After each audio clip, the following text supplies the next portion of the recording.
Hello, Modern World History students and parents. This video will help you to plan for your registration for grade 10 in History and Social Studies. I will also, at one point in the video, say that the section on grade 10 is over, and I will tell you that I'm transitioning to a point where we'll talk about grade 11 and 12, so that if you want to do sort of a long-term planning thing, you can. But at that point, if you don't want to look into grade 11 and grade 12, feel free to shut the video down and just make your decisions about grade 10. So let's review the graduation requirements in history and social studies. In order to graduate from WKHS, all students must complete 3 credits in history and social studies. 1 credit is earned by passing both semesters of Modern World History, which we're taking right now. An additional credit is earned by passing both semesters of American History or AP US History, which you'll take next year. And we'll talk more about that in a minute. And then there are 2 possible routes you can take with American government. You can take a 1-semester required American government course, which earns a half credit. That is taken in grade 11 usually. You could take it in grade 12 also. If you go that route, then you'll have to take an additional half credit of a history and social studies elective. And we'll talk about some of the options that are available to you if you choose to do that. The other route you can go with American government is you can take AP government in grade 11 or 12. Again, most students take it in grade 11.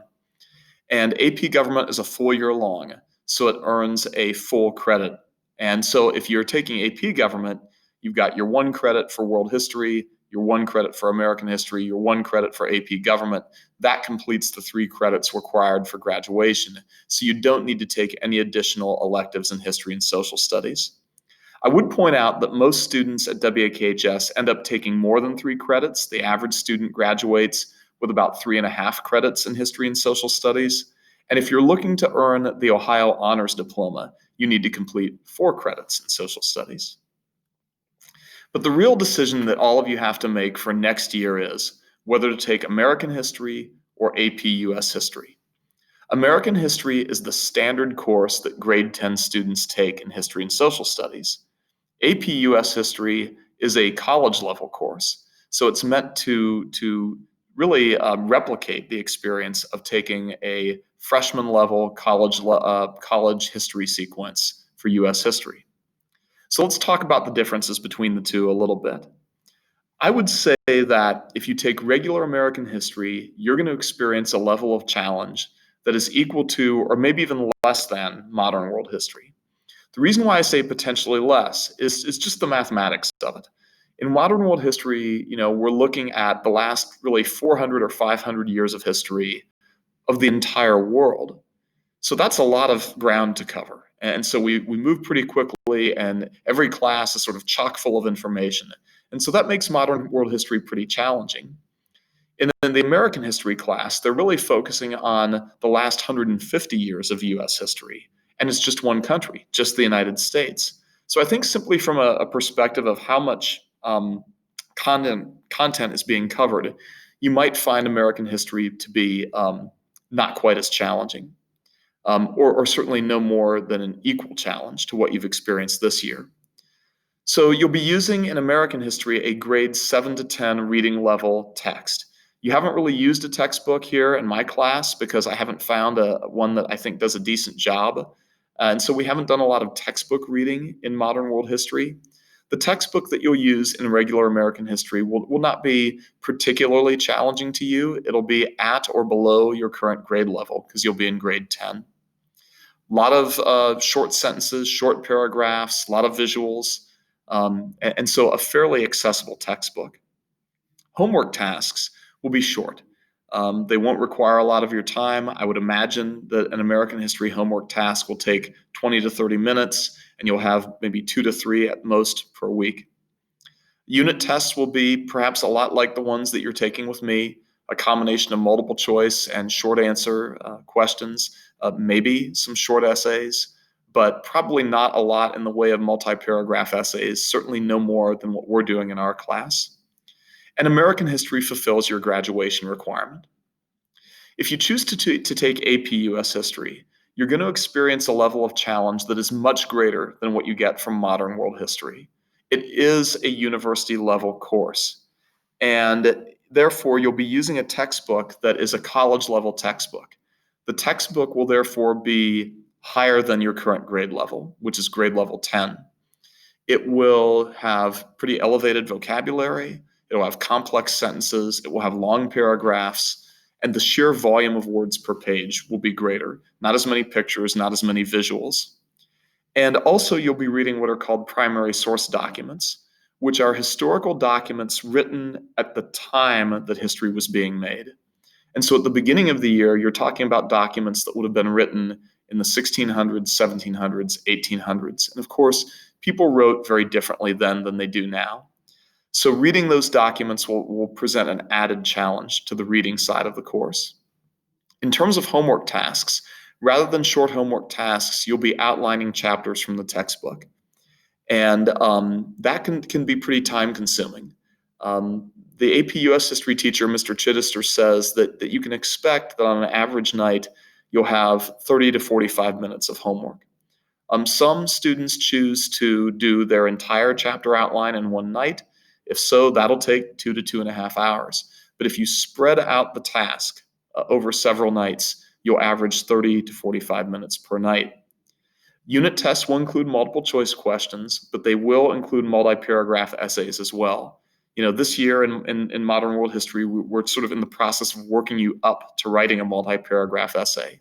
In AP US history, you'll be expected to be able to write a multi-paragraph essay from day one. And over the course of the year, Mr. Chittister will help you improve and refine your skills and the artistry of writing a multi-paragraph essay.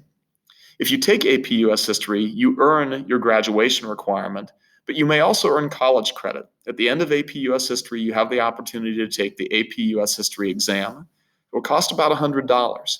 Although if you are on free or reduced lunch, you can get the exam fee paid or partially paid for you by the district. But if you perform well on the exam, then some colleges and universities, in fact, most colleges and universities, will award you credit as if you took their US history course. So that's one of the real benefits of taking AP US history. So after I present all this information, kids a lot of times say to me, well, should I do it or should I not do it? Should I take AP US history or not? And honestly, I would say this. It really has to do with how passionate you are about history.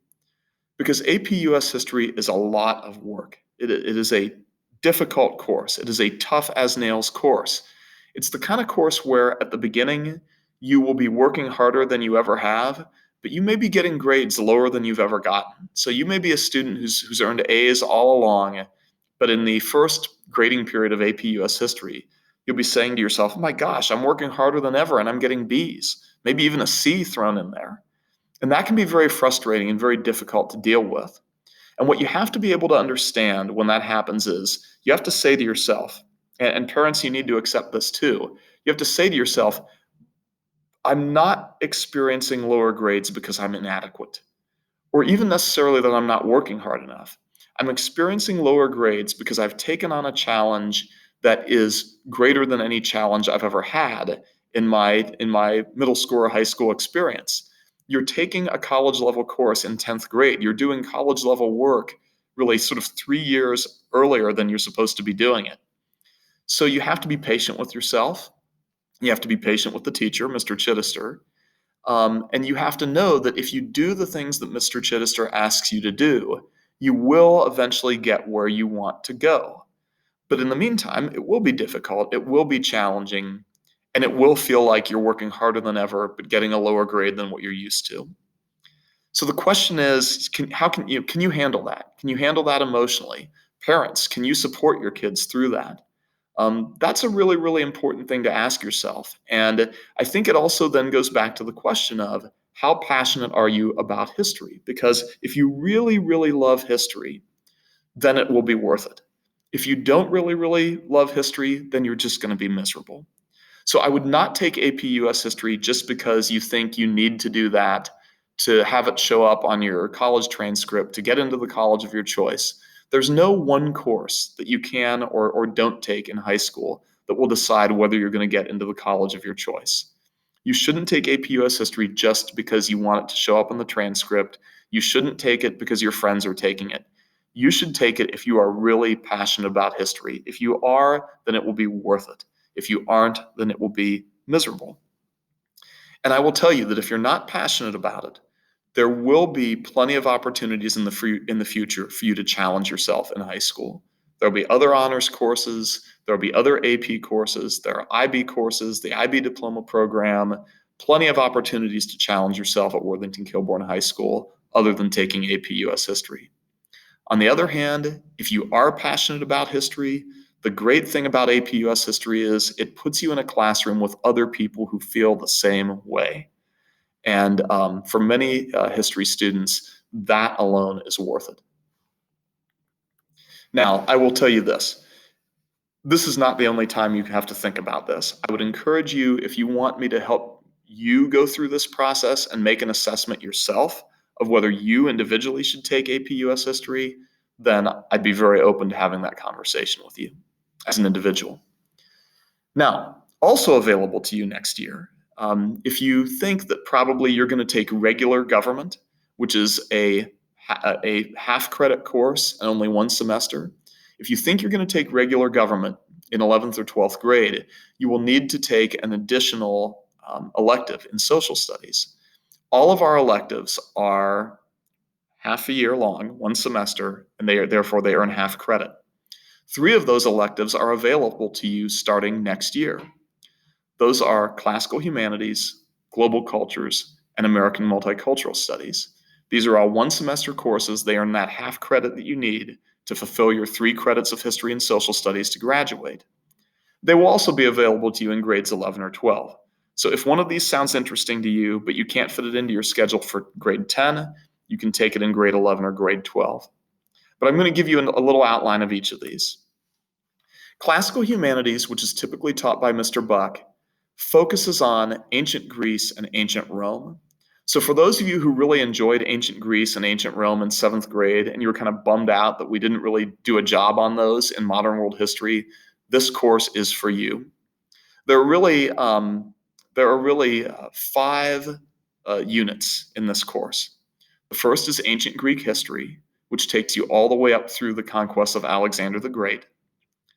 The second is ancient Greek mythology, which focuses on, it provides you an introduction to mythology in general, the comparative mythology of different cultures, but it focuses a lot on the ancient Greek gods and stories, including Homer's Iliad and some of the other important Greek myths. There's a third unit on ancient Greek culture, focusing on philosophy, theater, athletics, architecture, poetry, and the daily lives of the ancient Greeks. Ancient Roman history is the 4th unit, which focuses on the beginnings from the founding of Rome up to the fall of Rome. And there's actually a 5th one, which is ancient Roman culture, which focuses on Roman engineering, Roman philosophy, Roman religion, from the Roman gods up through the establishment of Christianity and the daily lives of Romans. Another elective available to you next year in history and social studies is global cultures. This is a sort of a cultural geography course, and it's not a history course. It doesn't look mostly at the past. It looks mostly at the present. It looks at how people live in different parts of the world today. So it's the study of their culture, their religion, their food, their fashion, their music, their customs, their morals and ethics, their norms, and even current events. And you can see the different regions that are studied: the Middle East, India, China, Africa, Russia, Japan. And it's a neat course. Students really enjoy it.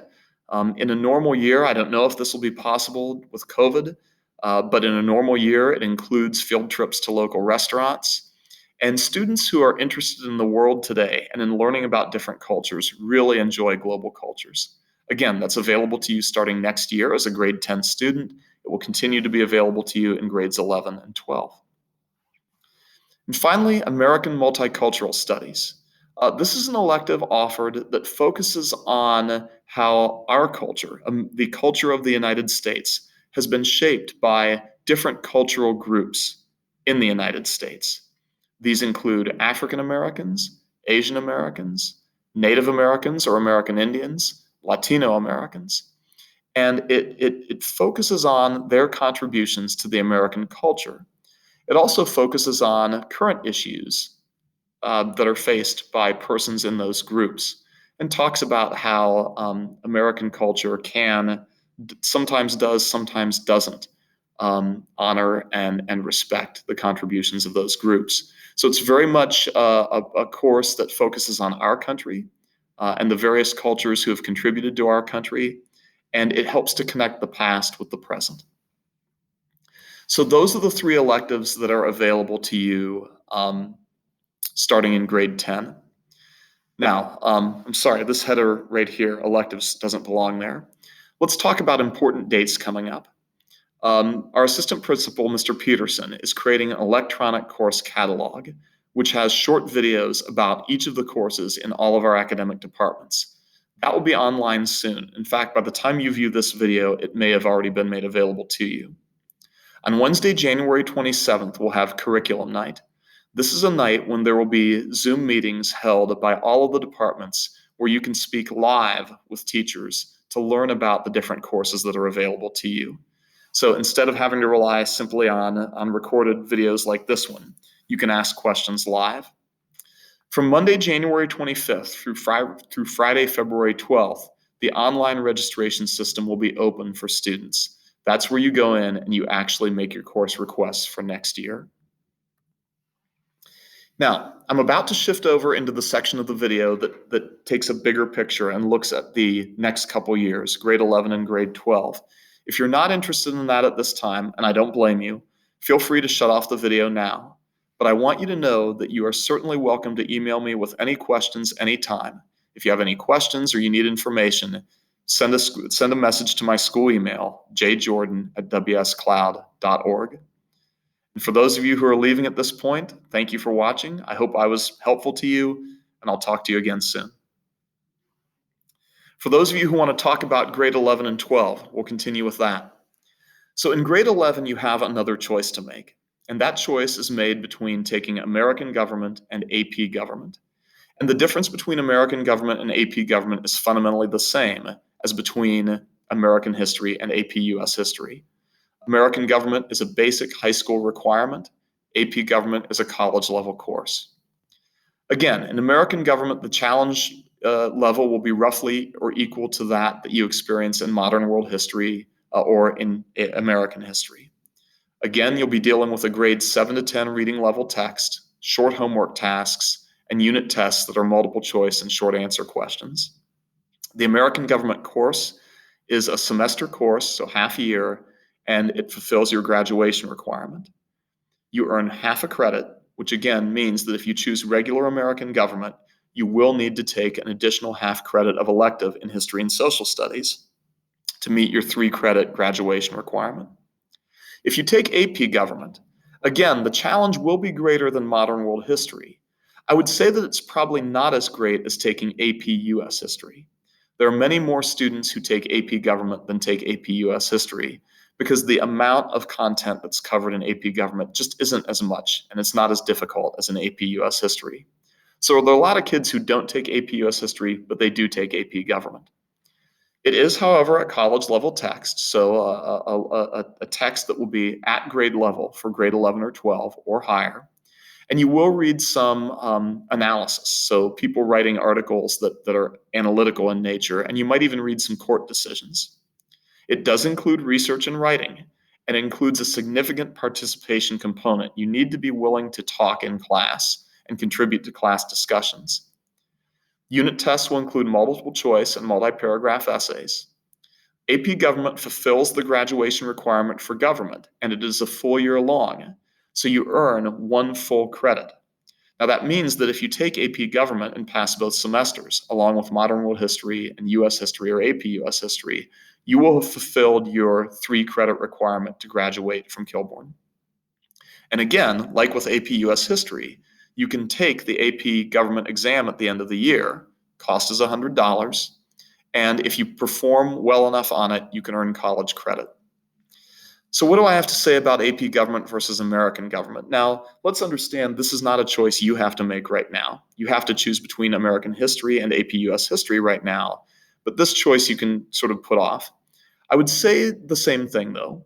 AP government, although less challenging, many would say, than AP US history, still is a course where if you don't have a passion for how laws are made, if you don't have a passion for politics, and if you don't have a passion for talking about issues facing our country, I don't recommend that you take AP government, because I think that if you don't have a passion for those things, you won't really be very motivated to do the work, and you'll find it to be kind of miserable. If, on the other hand, you do have a passion for talking about issues and what's going on in our country and how the political process is affected by that and how it can affect that, then I think it's a great course, and I strongly encourage you to take it. Mrs. Galeros and Mr. Patch, who teach the course, are both great teachers, and they can really, really help you to get the most out of the experience. Now, also available to you in grades 11 and 12 are some new electives. Remember, the 3 electives available to you in grade 10, Classical Humanities, Global Cultures, and American Multicultural Studies, continue to be available to you in grades 11 and 12. But now you also get the option of American Political Thought and Radicalism, which is grade 12 only, Behavioral Science, and Economics and Financial Literacy. Let's talk real quickly about the financial literacy requirement. The state of Ohio requires that you receive instruction in financial literacy, which is the practicality of how you manage your personal finances and your family finances. There are 2 courses in our department, History and Social Studies, which you can take in order to fulfill that requirement. One of them is a semester-long elective called Economics and Financial Literacy. You can also fulfill the financial literacy requirement by taking IB History, SL, or HL. Because that course is 1.5 or 2 years long, depending upon which version you take, we've built all of the financial literacy curriculum into the class. So every now and then you take a day off from history and you do financial literacy. So that course also fulfills the financial literacy requirement. 2 courses outside of our department that do this are Personal Finance, which is offered by the Business Department. That's a semester elective. And Financial Algebra, offered by the Math Department, which is a full-year course. Financial Algebra, however, is limited to a certain number of students. Most students don't end up taking Financial Algebra because it's not really designed to be part of a sequence that leads you to college math. So most students don't end up taking Financial Algebra. Most students fulfill their financial literacy requirement by taking one of the 3 courses above it. When you're thinking about your 4-year plan, I hope you'll also consider the IB Diploma Program. The IB Diploma Program is a grade 11 and 12 curriculum program that is meant to provide a thorough and rigorous and well-rounded college-level preparation program for students in grades 11 and 12. It's a very comprehensive and difficult program, but it also offers opportunities for students to really think beyond the basics, to develop an international and global perspective on events, to appreciate the contributions of people from all over the world, and to direct a lot of their own learning. So I definitely recommend it for students who are sort of self-starters, who are excited about learning, who are self-motivated. And it's something that I can talk to you about individually. If you're interested in the IB Diploma Program, definitely come to our curriculum night Zoom. IB is running a Zoom meeting that night, and you can get some of your questions answered. And you can sort of start thinking about whether maybe the IB Diploma Program will be right for you as you look forward to grade 11 and 12. We also have 2 IB courses in our Social Studies department, which are IB History and Psychology SL.